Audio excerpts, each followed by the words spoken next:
On this episode of the InsurTech Geek podcast, we're talking about building insurance companies from within with Hanno Mijer, InsurTech advisor and former founding CEO of multiple global insurance businesses.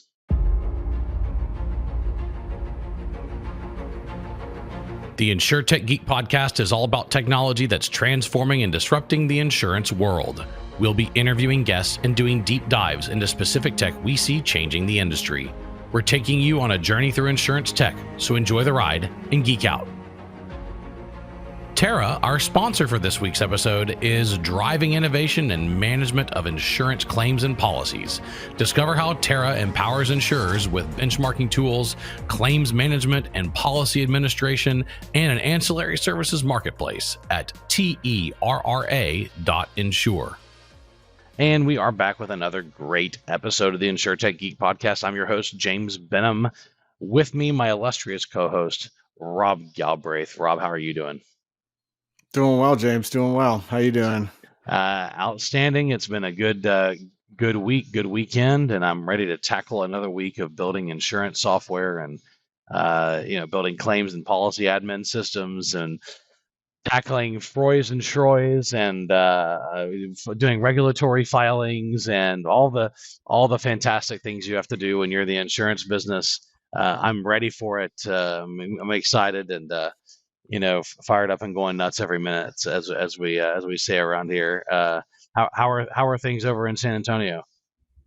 Yeah, humid. It's funny. My daughter this morning, she was kind of saying, she's like, why am I so hot? And I was like, well, A, it's spring, it's getting warmer. I was like, but B, we had a bunch of rain showers and thunderstorms come through. And so I said, fortunately in San Antonio, it's not quite Houston or Louisiana or Florida or any place like that. But I was like, yes, Man. That is what you're sensing, humidity. So yeah, she's trying to understand why her hair is not cooperating and all that good stuff. So I tell I you had to what, explain dude, the weather to her.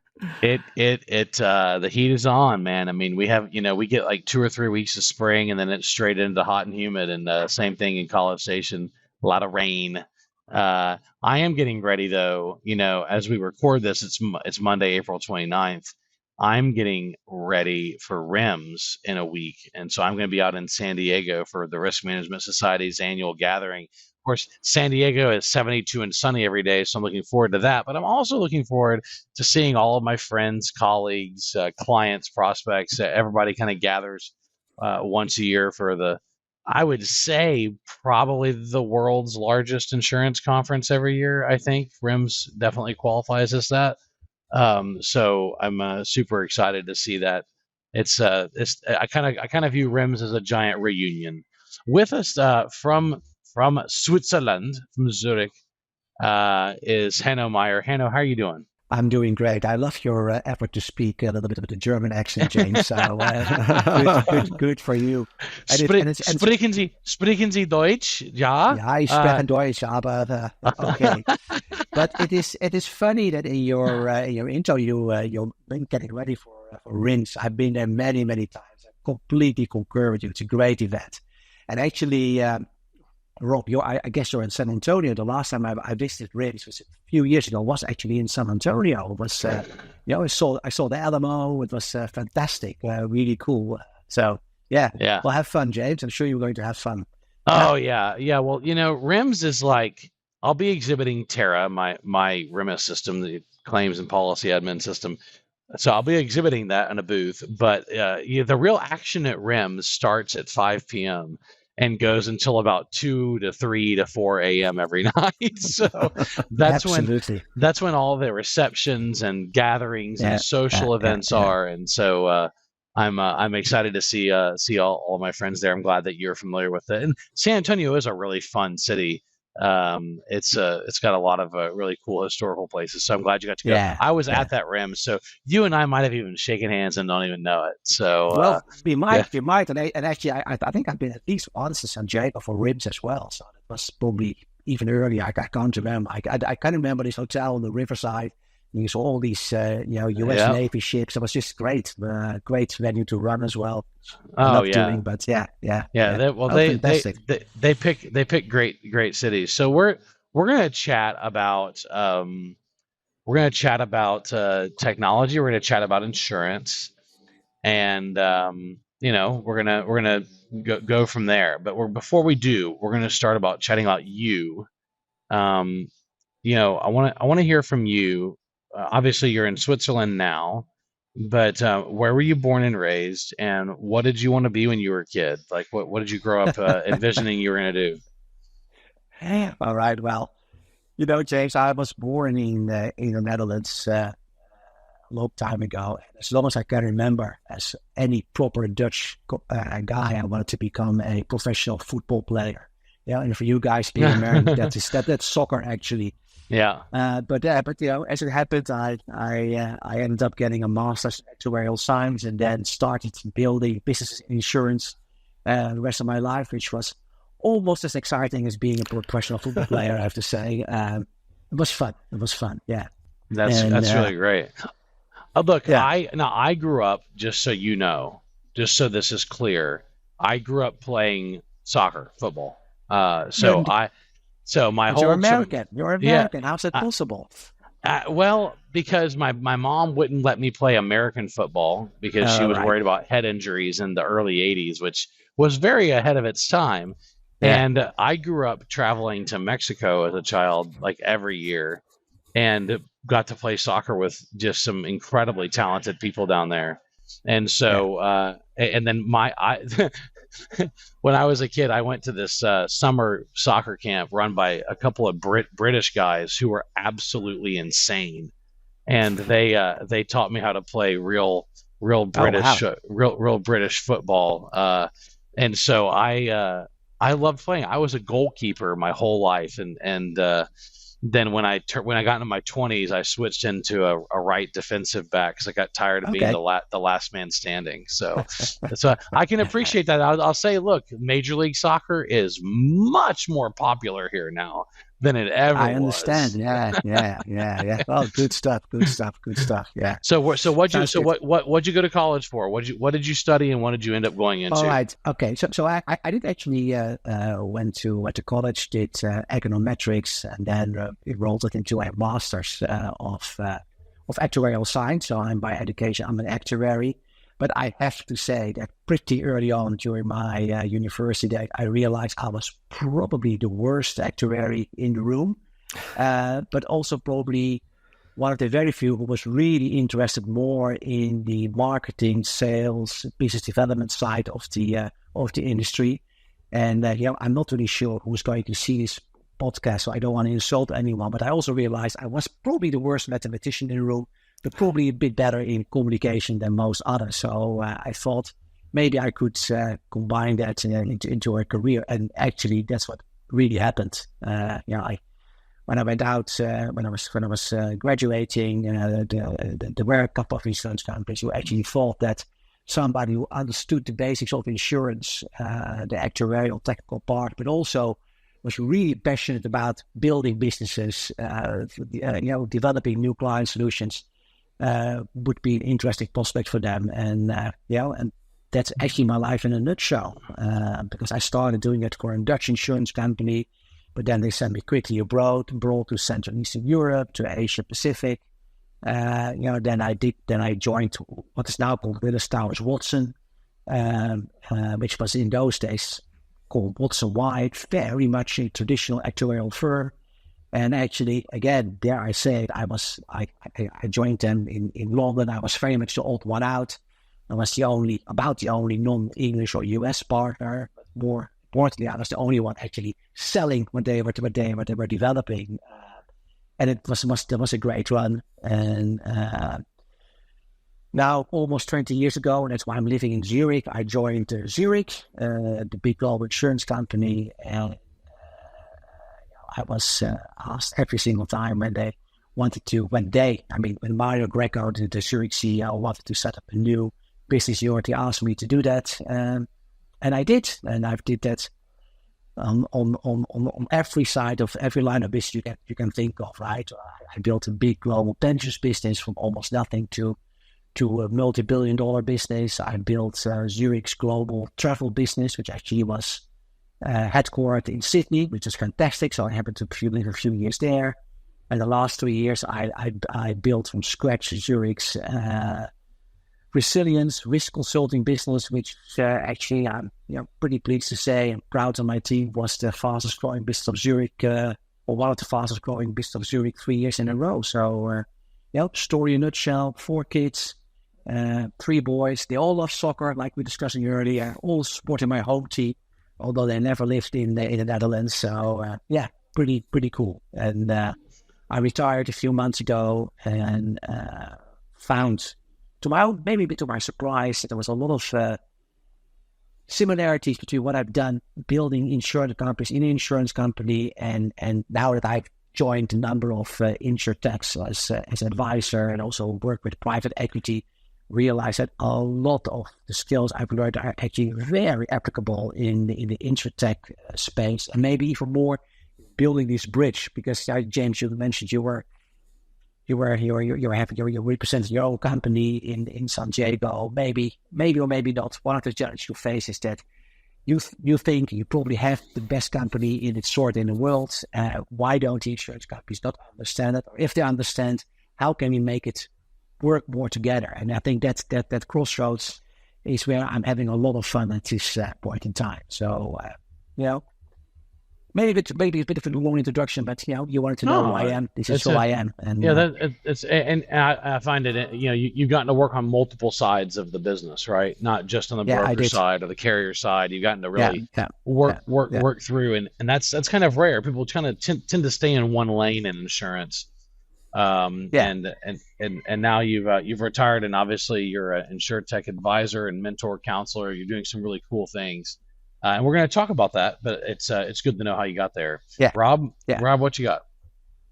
Yeah, Hanno, thank you so much for walking us through your background. It's great to have you on the podcast. So I would just love kind of a broad perspective from you of, based on your experience and now kind of looking ahead, you've seen a ton of technological change. You've seen the, introduction and refinement and evolution of artificial intelligence in particular over the last 10 years or so, and generative AI has been the big buzz of the last year or so. So just curious, working for traditional firms, starting up new lines of business, and now working with startups, how has your view on the role of technology within the industry evolved over time? I'm technology. I mean, obviously now we so much key of everything we do, but I like to think, looking backwards, maybe without even realizing it, technology was always there and playing an important part. And when I went back to the early days of my career, we hardly used spreadsheets or PowerPoint or Excel, which was then seen as the new frontier, or which is quite far away from where we are today, when we have learned how to harness data, gather data, turn it into insights, into learnings. Then, of course, the last, like you said, 10 years, maybe accelerating now, how the industry starts using AI. And when I, maybe slightly different angle, what I would like to think is that technology is accelerating all the time, right? If it's around digitizing the claims process, which if it's about using AI to really leverage sophisticated models and translate it into insights which people actually understand, has always been there. What I find very encouraging is that where technology in the past was really either not on the radar screen of leadership at all, then moving a little bit more from an operational perspective, how it could help process more effective. I think now technology is more than ever part of what the industry tries to achieve to make life easier for customers, for stakeholders, to not only in terms of better positioning, maybe better value, but also really to make those insights available. At the same time, I think the industry has still a long way to go there. I have to say that I'm not sure you read it, but yesterday or in the weekend there was an article in the Financial Times about how difficult it is for people to insure their homes in New York or Florida. I was referring to flooding and other climate-driven changes. And I have to say, when I read that article, you may want to look at it. I fell off my chair because basically it was saying, well, when you're an average person, it's extremely hard, sometimes impossible to get appropriate or affordable insurance. And then they quoted some senior some senior industry leaders who were say, "Oh, it's a shame, but we can't do it, and the technology is not there, and poor people, we're not going to solve this." I was flabbergasted because it also showed, because the technology, as you guys know, is there. There are sensors, there are models, there are data. Particularly with the help of AI, it is extremely well possible for carriers to be much more accurate about their underwriting, the pricing, and make it available to customers.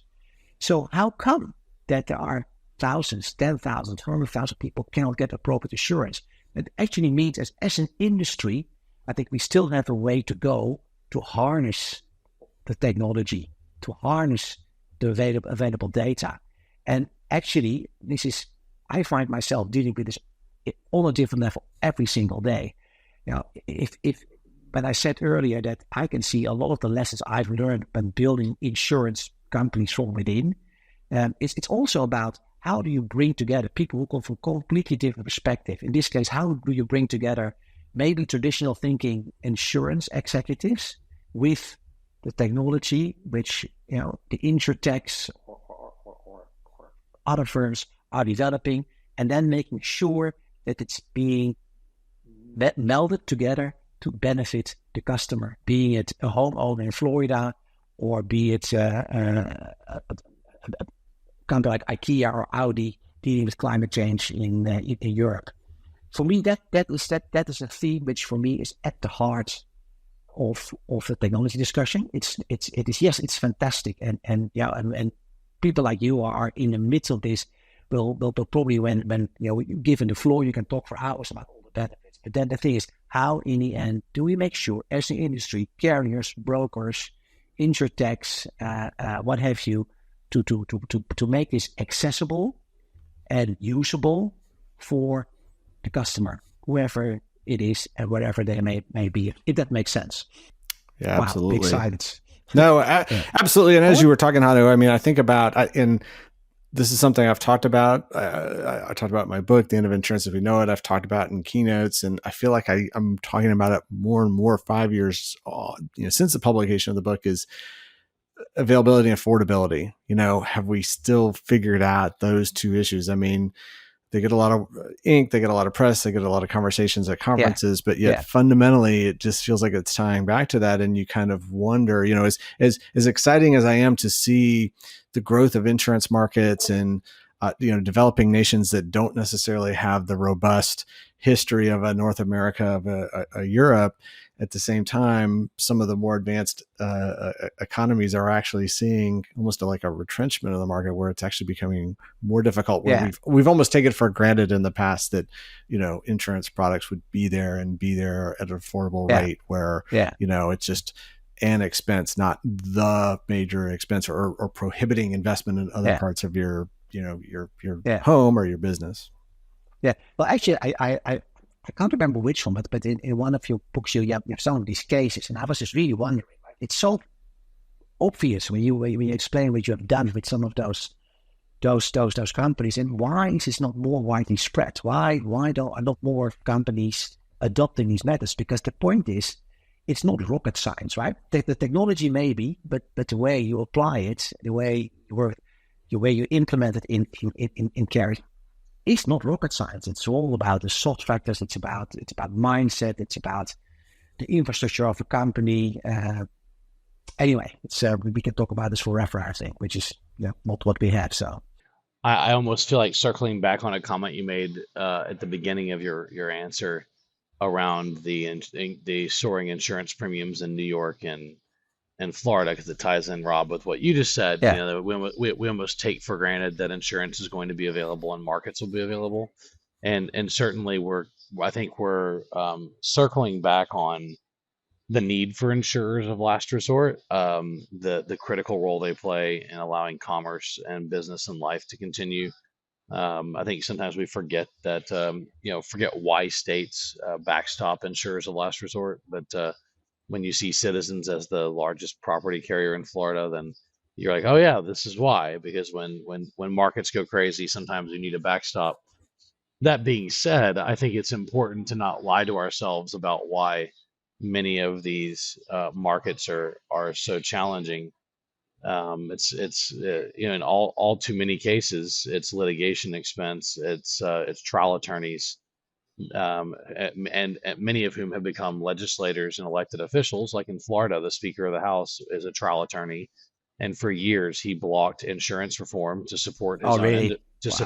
support his own industry. And the only way that Florida and you look, Texas has more miles of Gulf coastline than Florida does. We have an incredibly massive coastline in Texas, and we have a lot of coastal exposure. We don't have nearly the issues that Florida has because we have much tighter laws around tort reform and legislative reform. And so let's just make sure that we lay the blame promptly, majority on the shoulders of trial attorneys who are busy pumping billions of dollars out of insurance companies and claiming to be for the policyholder.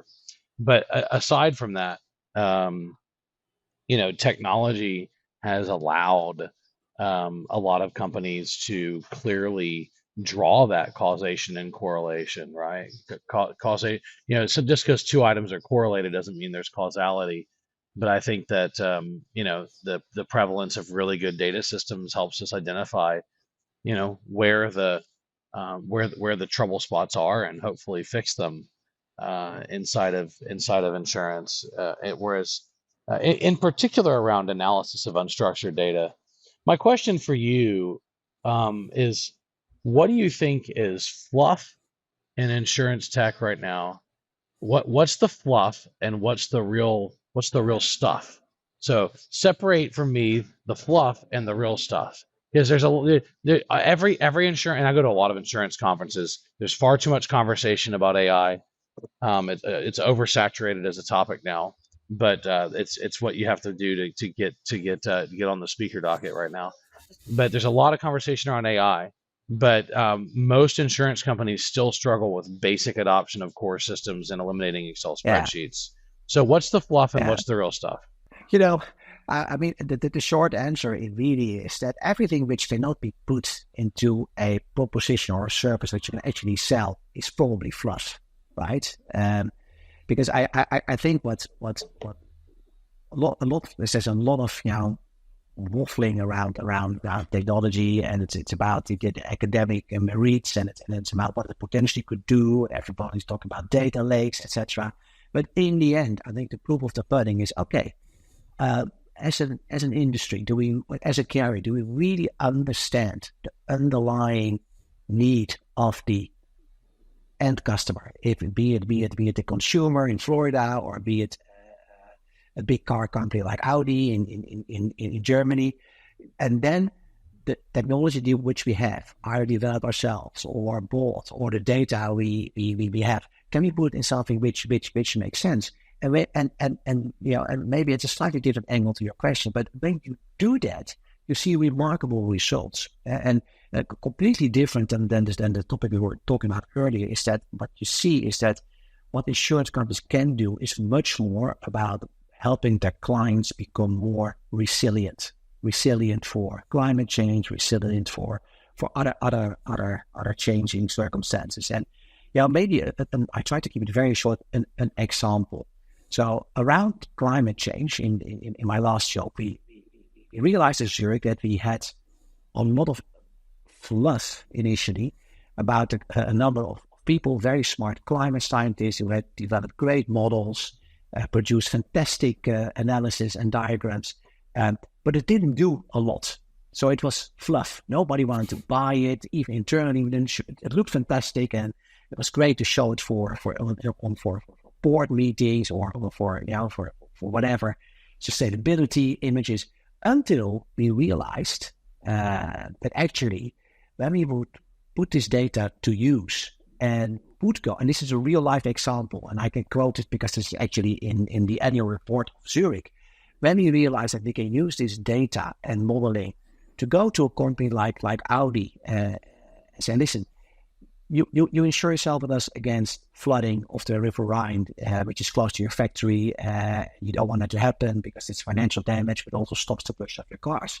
But actually, with our data, our models, which used to be fluff, we can actually put it into stuff, because Audi, if you listen to us, doesn't let us just do the insuring, but also help advise you on how you actually can prevent some of this flooding happening, how you can actually help us give you insights in the probability that this flooding is going to happen, then suddenly it becomes stuff, because suddenly a company like like Audi wanted to pay for it. So for me, it's not only about the content, if it's fluff or stuff, but also how you can use it. If that makes sense.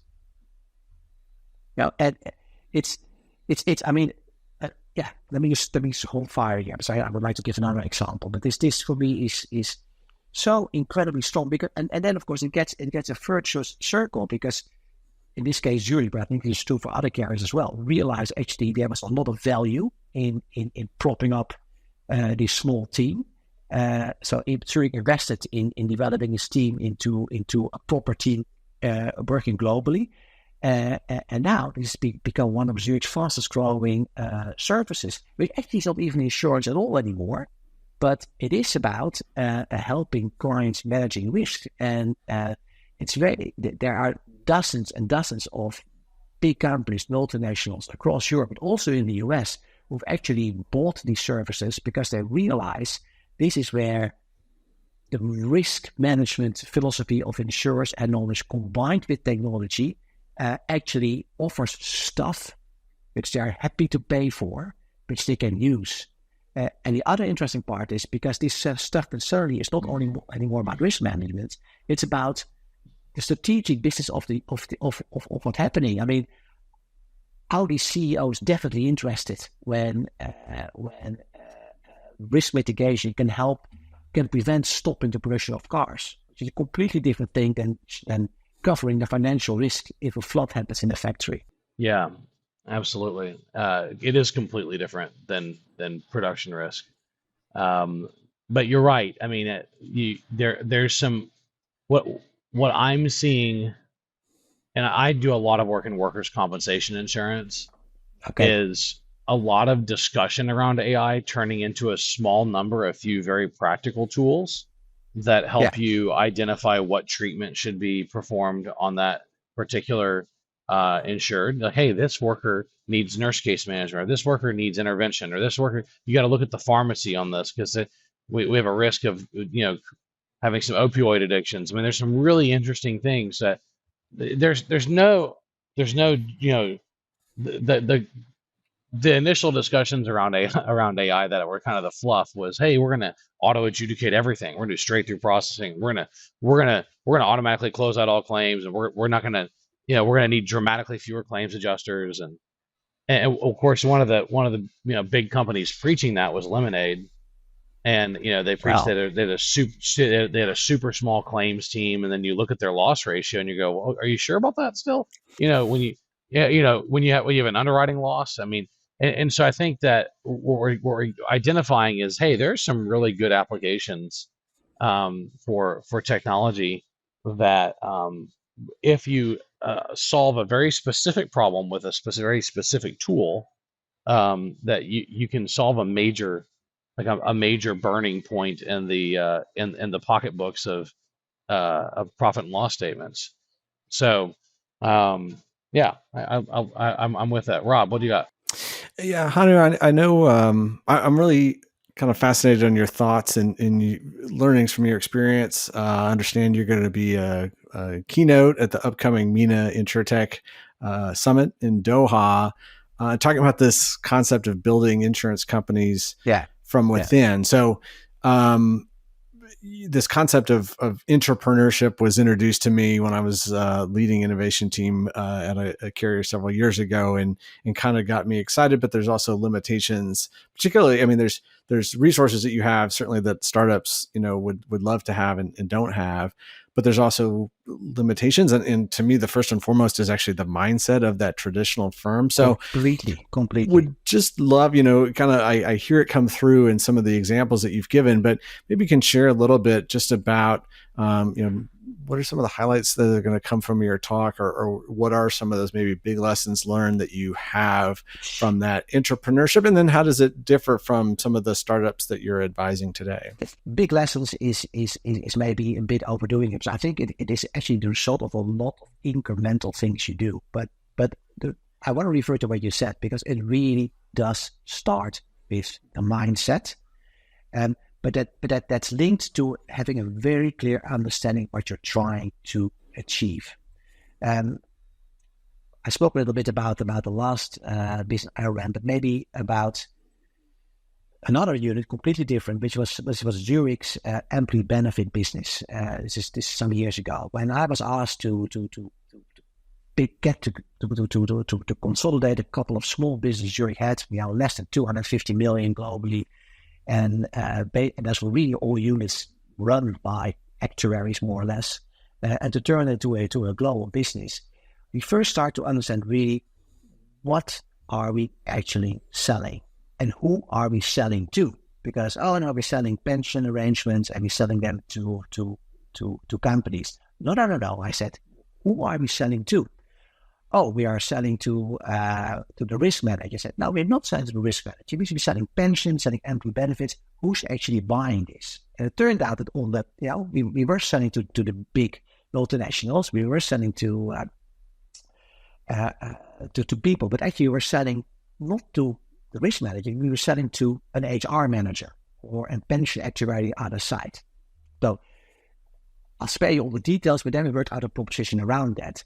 Then the second one was, okay, this is great, but actually how are we going to get their attention? And, I'm not sure it translates really well into English, but in Dutch we have a translation which says, and don't get me wrong here, but the translation, the sentence in German, and the expression in Dutch is, you catch thieves with thieves. So if we want to sell, a product to the pension actuaries or the HR people at our clients, we have to make sure that we have thieves, pension actuaries, HR people on ours who can do that. So that was, and then of course you build an infrastructure around it. But then you have, I think you guys will both agree, coming from the industry, that actuaries usually do not make for the best salespeople in the world, right? They're very good in lots of things, but they are not salespeople. It's almost it's almost like they have too much in their head to have that. Yeah. They're brilliant people, brilliant people, but it's almost sometimes ignorance is bliss. You sometimes you can know too much, and I think that might be the challenge. Yes, I think about other things, and I am an actuary, so I concur. So what we did then was actually change the attitude and the mindset, and we also gave them the tools, the skills to all those actuaries in Zurich. That actually it is not only fun to develop a new pension product, it's even more fun and exciting if you can go to somebody who's like-minded at the client, explain what we have, and then have them buy it. And lo and behold, within 2 years, the best-selling salespeople of Zurich globally across every line of business were those actuaries who were selling pension funds. Can you believe it? So that's a very important lesson about mindset, but also channeling that mindset into the right direction. The second thing is, and going back to James, you just said some kind of blissful ignorance. I like that. I sometimes call it some naive optimism. Yeah, and that's probably I have that in spades. There are a lot of things I don't know, but I'm an incredible optimist and a bit naive. The good thing is, therefore, that you almost forget, are not aware of the limitations which are normally applicable in the insurance company. So you start doing things, and obviously, if you do it in a very how do they say it, risk-free environment, which insurance companies have to be, I get it, you need to really, really put an incredible amount of effort into stakeholder management, right? It's really, how do you get the CEO of the company along? Well, in my case, it was easy because the CEO was my main sponsor. So that did help, of course, a little bit. But then you guys have both worked for with global insurance companies. Global insurance companies often are not global at all. They are global in the sense that they have branches in 50 countries, but actually they all work independent as local entities with a local CEO, with local agendas, local compensation, local targets. So when you build a global business, how do you make sure that you align the interests of that global unit with the local people? And it's not as easy that the global CEO says, oh, we have to do it like this. It doesn't work that way. You have to put a lot of effort, continuous effort in stakeholder management and therefore communications. And that's the third lesson, if you want. Everybody will say, oh, communication is key, communication is important.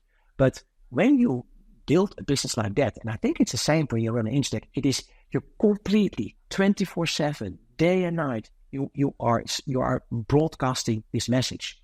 And the message is basically the same, but the way you convey it is different. It's different if you talk to a local CEO. It's different if you talk to the group CEO. It's different if you talk to a regulator. It's different if you talk to this actuary who you want to turn into a salesperson. But relentlessly giving the message. And I think another one is also belief. Why? I mean, in sports, you find sometimes you see athletes coming from nowhere and become a superstar. But it all starts with having belief in themselves, and then this discipline to execute, which comes down maybe to. I mean, I can make 10 more points, but I realize we are limited for time. Is a realization that it's not rocket science. It really isn't. I don't believe for a second it's about being technically the strongest or having the deepest pockets or having the widest distribution. It all helps. It really is about having the right mindset, the belief, but also accepting that these things, and that's of course where you have to be a little bit lucky. These things are not sprints. There are a lot of sprints, but in the end, it's a marathon. It's about persistency. And then, of course, and then I come back again to how important the buy-in from the CEO or senior management is, because if you don't have it, it's never going to happen. And I think that all these lessons, and you guys, you've probably more experience than I have with on the InsurTech side, they're all translatable to InsurTech. I find now, I work with a company which is maybe moving in the same space as your company, James. It's a Swiss company called Jarola, and they are digitizing the claims process. And it's a bunch of guys, extremely experienced claims people, really know what they are doing, and have built this fantastic platforms which really bring down claims costs, increase client happiness, etc., etc. But they also realized that they don't really understand how to push all these soft buttons in an insurance company. So they need a bridge, right? They need advisors. They need somewhere to close this gap between the InsurTech language, attitude, technology, and insurance companies. The beautiful thing is that they have a common interest, but as you guys have seen so many times, an insurance company collaborates with an InsurTech, perhaps a partner buys them, everybody's happy, it looks fantastic, the business plan, the opportunities are endless, and so many fail. And of course, there are lots of reasons why things can fail.